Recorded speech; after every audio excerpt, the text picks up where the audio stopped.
And what is wealth? Well, the people have a lot of money and they're very poor. How many know somebody who has a lot of money who's poor? Poor psychologically, emotionally, they don't have great relationships, they're not close to their kids.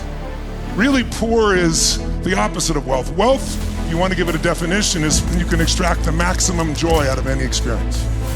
That's wealth. If you have a ton of money and you don't experience joy out of it, if you can't extract the joy, you're not wealthy, you got money. And most of us know money does not change your life. People say, if you're not happy with money, you don't know where to shop. I don't think that's totally true, that's useful. But the truth of the matter is, I want to make sure that you start being wealthy here, whether the numbers hit that or not. And I'm one of you. I'm one of you, meaning some of you starting the journey may see where I am now and go, oh my God, I remember I was fortunate enough to get myself in proximity of some huge players. And I got there because of my skill set. I was able to help them with something else in their life. I changed their relationship or changed their happiness or their joy or changed their body or helped them shift something in their business. And so early in my life, I got in proximity with some multi-billionaires. But not only just multi-billionaires, because a lot of multi-billionaires, as I found when I did Money Master the Game, don't have much of a lifestyle. Some of them are tight as can possibly be. They're not wealthy, they have lots of money. I know one in particular who became a friend of mine. In the beginning, he'd be screaming at his wife and his kid because they spent $2,500 a piece of jewelry, and the guy is a multi-billionaire. It's like we flew to India, I flew to India, and in those days I didn't have my own plane, but I chartered because the quality of my life was affected by it so much, and he has a Gulfstream and he chose to go commercial. And I was like, what is wrong with you? And by the way, this person was like 70 years old, so it's not like there's a lot of time to save up for something, right? He could spend more money than he could ever imagine every day and never go through all his money. But some people never get beyond scarcity no matter how much money they have. So I think it's important that on this first day, we address the psychological part, just like we do in business, right? Start out in business, I'd love to start out with some of the core strategies like optimization, because you know how much I love that, because you can change any business. How many of you have been to Business Mastery, optimized your business, and grown it significantly? Make some noise if you're out there, ladies and gentlemen. But none of that works if you don't change your psychology first, right? Because that is always the barrier. And every one of us in this room has a financial set point, a wealth set point. And that set point is kind of like body weight. You know, people have their goal and then they have where they live. And they might go for their goal for a while, but they usually adjust to that set point. And the goal this week might be for you to expand your set point, not so you have more money. First, expanding your set point on enjoyment. Because if you think more money is going to do it, it's not. How many made a lot more money today than 10 years ago, and you have a lot more stress in your life as well? I'm curious. Let me see a show of life. Right? People think I have more money, I have less stress. Even stupid things that only we can talk about here, because outside this context, people go, oh, first world problems, and they're right. But if you have multiple homes, it's another job, right? You got multiple people, and there's different staffs in different locations, and somebody's got a problem, and somebody's getting sick, and somebody's fighting with somebody else in the organization. Who knows what I'm talking about? It's another freaking business you got to run, right? Now, I'm not complaining in any way, shape, or form, but it doesn't go away because you have money. It goes away, meaning scarcity, because you've made a shift in your psychology.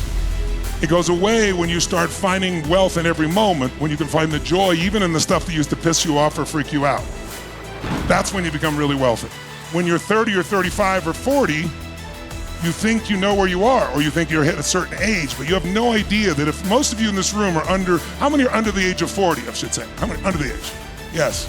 You have no clue. How many are 40 or above? Let's see the room. We kind of split the room here, right? A little more. 40 and on are the highest earning years of your life that will dwarf everything else if you apply the types of things we learn to grow your business and if you invest. It's ridiculous the growth that you can have. But you have to be around the right people. You have to raise your set point if you want to. By the way, the goal is not to have the most money. The goal is to have the most joy with the least amount of money needed. But whatever's going to give you the most joy is it. You're not competing with other people. You're finding what it is that's going to make you feel fulfilled. But the bottom line is, during that time, I remember going to Peter, and he invited me at this one point to go on his yacht.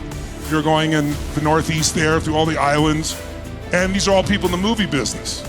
And I'll never forget, at one point, some guys were talking about Peter, and they were saying, like, he made $25 million on that picture.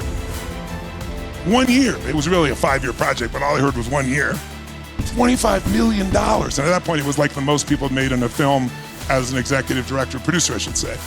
And I remember thinking, I work 20-hour days, never less than 18. I work 6-7 days a week. I love what I do. I'll never make $25 million in a year. Now I make $20 million while I sleep every year. Not counting anything I do actively, to give you an idea. I'm just telling you, it seemed impossible. And I remember feeling like depressed. I will never be out like this. I'm not one of them. I'll never be at that level. And I went into this little thing because when you compare yourself to others, you will steal your joy. Got it down. Because you're never fair in your comparison. One is, I had negated and noticed that Peter was 18 years my senior. He also picked an industry that was much more profitable than the one I was in. I was in a business that had margins of 8 to 10%, like a restaurant. You make one mistake or you make no mistakes. The economy changes and you're upside down. I didn't understand the importance of margin. I didn't understand how to maximize a business. I didn't think my business could ever be something of size or scope. But I learned how to make that happen in my core business before I ran off to 10 other businesses, which many of my friends did. And my people around me, it's like, no, you would not maximize this business. I said, trust me, I'm doing more than anybody on the face of the earth in this area. Still, you've not maximized it. Bottom line is, don't judge yourself by where you are today. It's an unfair judgment. There's also other elements like, are you happy in your relationship? Is your body healthy? You got all the money, most of you read, how many read Life Force? I'm curious. If you haven't, I hope you will, and I hope you'll apply it. We'll talk some of those principles this week on One Morning as well. Because, I started the book with a quote. The quote was really simple. A person who's healthy has a million dreams. A person who's not has one. Everything else will go away. So we don't always compare fairly. I want you to know where you are is not what matters. I also want you to know where you want to go is what matters, and that the tools to get there are here.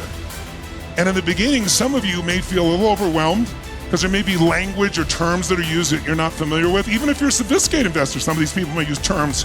Some of them are traders and so forth you're not be familiar with. Don't let it bother you in any way. They're not smarter than you are. It's like the medical profession. It's like lawyers. They have certain words that give them power. Now, they use words. Now, everybody uses words, so these people have words. When I first learned to fly a helicopter, I remember it's like you're trying to listen, the sound's so loud, and the voice of the guy in the tower is breaking up. I have no idea what he said.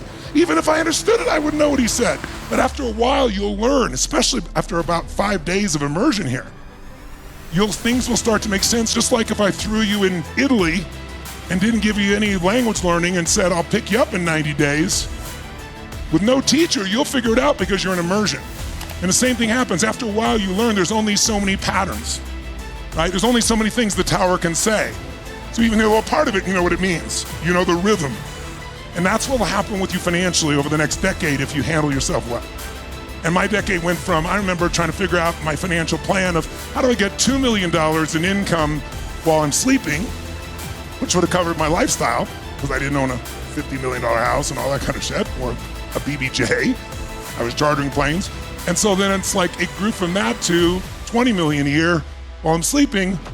And my best years I've made over $100 million, to give you an idea. I've got several years of $100 million, and I got the next 3 years I'll make over $100 million. So there wasn't a lot of role models like, oh, you're in the movie business, there's a dozen or so huge assets people have built like that area. But I had to see, I had to find my way. But what did it was getting uncomfortable, but still enjoying my life. You find the balance I'm talking about here? This week, you're gonna get uncomfortable. We're in really interesting times. Some of the most challenging times, very different than anything most of you have experienced in your lifetime, but everybody will experience in their lifetime if they live to be at least 80. There's 4 seasons. Some people experience winter when they're a kid. Some people when they're in the middle ages, 20s to 40, some 40, 60, some 60 to 80. But if you live, no one escapes winter. But winter is, well, if I asked you, when be the easiest and fastest time, maybe not easiest, what's the fastest time to make money? When can you make the most money in the shortest period of time? What season? It's winter. Why? Because everybody's scared, and when they're scared, they change what they value things for. And the way you make money is not by buying things for what they're worth. You're gonna buy something for less than it's really worth because of the psychological change, or something maybe that's worth that now today, but with inflation, it's going to grow. That's the way you make money. Or building a business and growing it and selling it for a multiple. Those are the only ways you get wealthy financially. So if you think about it, this is the best season in the world if you can keep this and this straight. If you can find your courage and your faith and your determination, and if you put together a great plan, which if you play with me full out,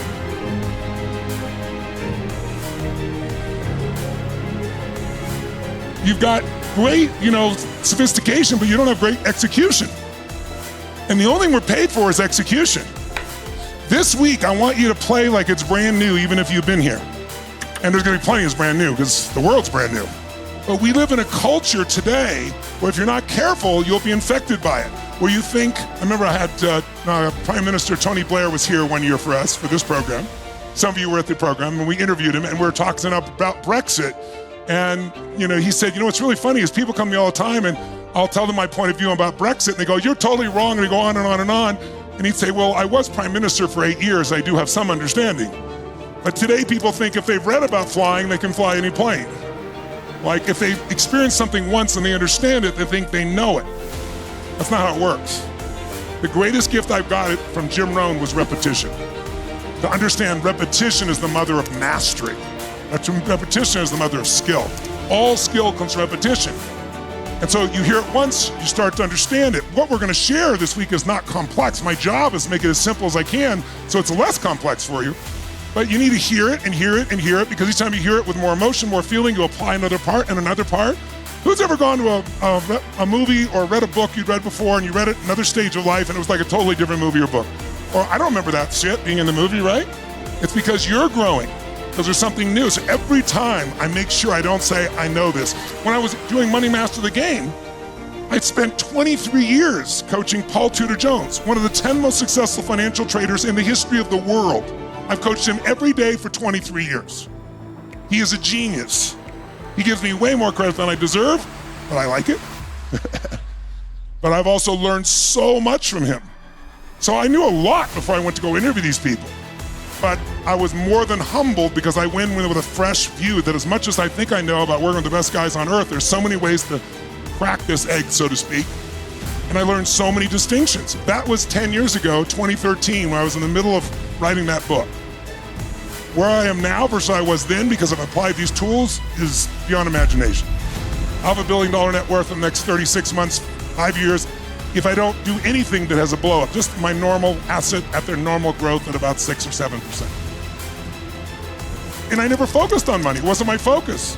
I changed to make sure I included money as my focus. But I wasn't somebody saying I've got to do this. And being a billionaire will not change my life at all, but it'll be fun. There's only 3,000 of them on the whole planet. So it's like you're a part of a unique club. And it's because I've applied these principles. So I am so excited. Your goal may not to be a billionaire, and it certainly wasn't mine. But I want you to have the greatest quality of life possible. But to do that, we got to take this thing called money and put it in a context where it doesn't add stress to your life and where you feel a sense of skill and understanding and optimism that even if all hell breaks loose, things go up and down. It's not a straight line. If you think it's a straight line to what you want to achieve, you've not been in business. If you go to nature, show me a straight line in nature. You won't find it. If you find it, a human built it. That's not how things grow. How do they grow? They grow up and they come down a little bit like a stock, right? But if it's successful, the overall arc is up. And over the years, there's a stacking of those effects. So what I really want to get across to you is I don't give a shit where you are. Number one, let's start by being wealthy, because if you can extract as much joy as possible out of every moment from little things, not just the big things, not the astronaut who goes to the moon and they walk on the moon and it's the most unbelievable experience and they come home and they have a ticker tape parade in New York and they shake the president's hand and then what? They thought the way to have adventure is walk on the moon and they did it.